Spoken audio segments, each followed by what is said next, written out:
tell us your name and where you're from first. Yeah, I'm Manesh Gupte, currently working with Hindustan Construction Company in India. We are the United Nations Global Compact's endorsers. And prior to this assignment, I was I was a researcher at the University of Leeds, which was a Commonwealth-funded research, high-end research which expected a lot of cross-learning, cross-country learning from the different good practices to be transferred to India. Okay? So while doing that research, the academic journals do help us, but they are highly oriented to the analytical value. The IRC NL was a treasure for me because what I found in IRC was, yes, it was thematic. It had a separate section for all these good practices. Then it's well-structured website because it doesn't flood you with information. Third, the literature contained on IRC.NL is very much balanced. What I mean by balanced is it doesn't advocate any approaches. It's neutral, what a researcher needs. And that's the beauty of that IRC literature. So I don't know how well, how you have taken care of it, that reporting. Else, in many of the development literatures, the organizations reporting the best practices tend to advocate their approaches as the best approaches, which then confuses the common layperson audience as well as the researchers.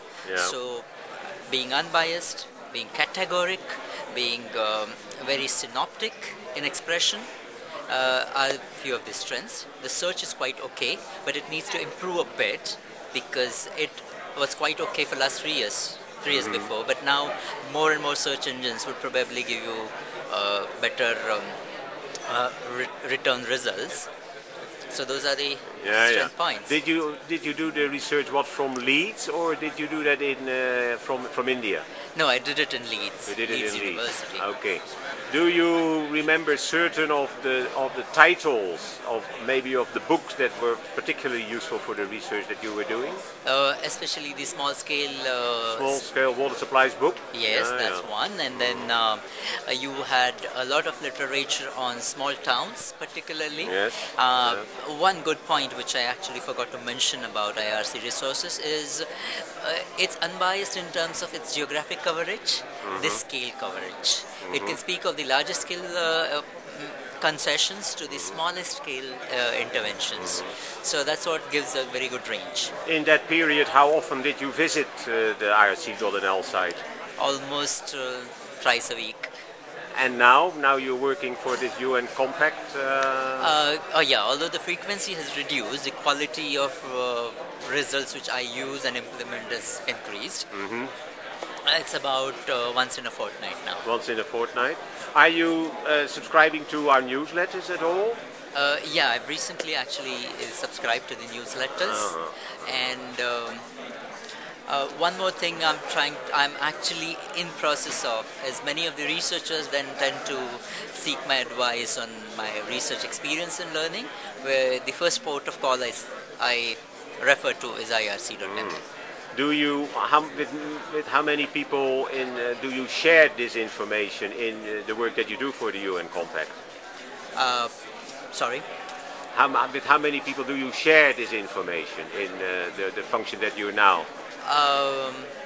Most of them actually. Most of them in the sense the company and entire. How many people are we talking about then? In the company it would be 50 and 50. Yeah, beyond company, like it's more of a global interaction with various endorsers, so it's more than 100. Okay, you said that with the wealth of information becoming available, we could do maybe something better. Do you have a suggestion for us? How could we create something that makes your work life easier? Right. Okay. One is a kind of researchers platform on the IRC.NL.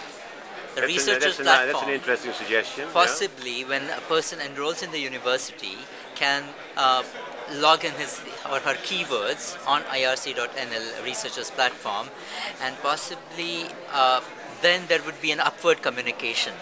What I experienced was downward communication. Whatever came on IRC was used by me. But then what the research needs, the need for information could be logged onto your site. And then it could be processed in a very synoptic way, and then you could hunt for more information, good practices, and often you have a better access to it. Have you recently come across any of our WASH news blogs? I haven't logged on to them yet. I'm just aware of them. Okay. Is there anything else that you want to share with us that can make our work more effective for you? No, one is the researchers platform, yeah. and then second is the support research systems. Support research system means, for example, if I start up with my thesis on small towns, water supply, sanitation and participation, and then possibly you could have an inventory of people who could have a cross-learning on a blog, which is similar to WASH blog. WASH blog is a thematic blog which aims at a specific objective of WASH. But I would say that research objectives of people need to be addressed. Possibly you'll find someone doing research in some other areas than WASH. You could have an independent space on your site, and it could be moderated by your IRC. Plus, you have a repository of information of who's doing what research in case there are case studies where you could be linking up. For me, to going to Addis Ababa and asking for some data, it becomes difficult. But if there's a platform where there's someone from Addis Ababa, I could just connect it. And obviously, admission to that blog should be fairly moderated, keeping in rather assessing thoroughly if the research interests of the person are strong and genuine. Okay, thank you very much for this feedback. Thank you so very much. much. Bye.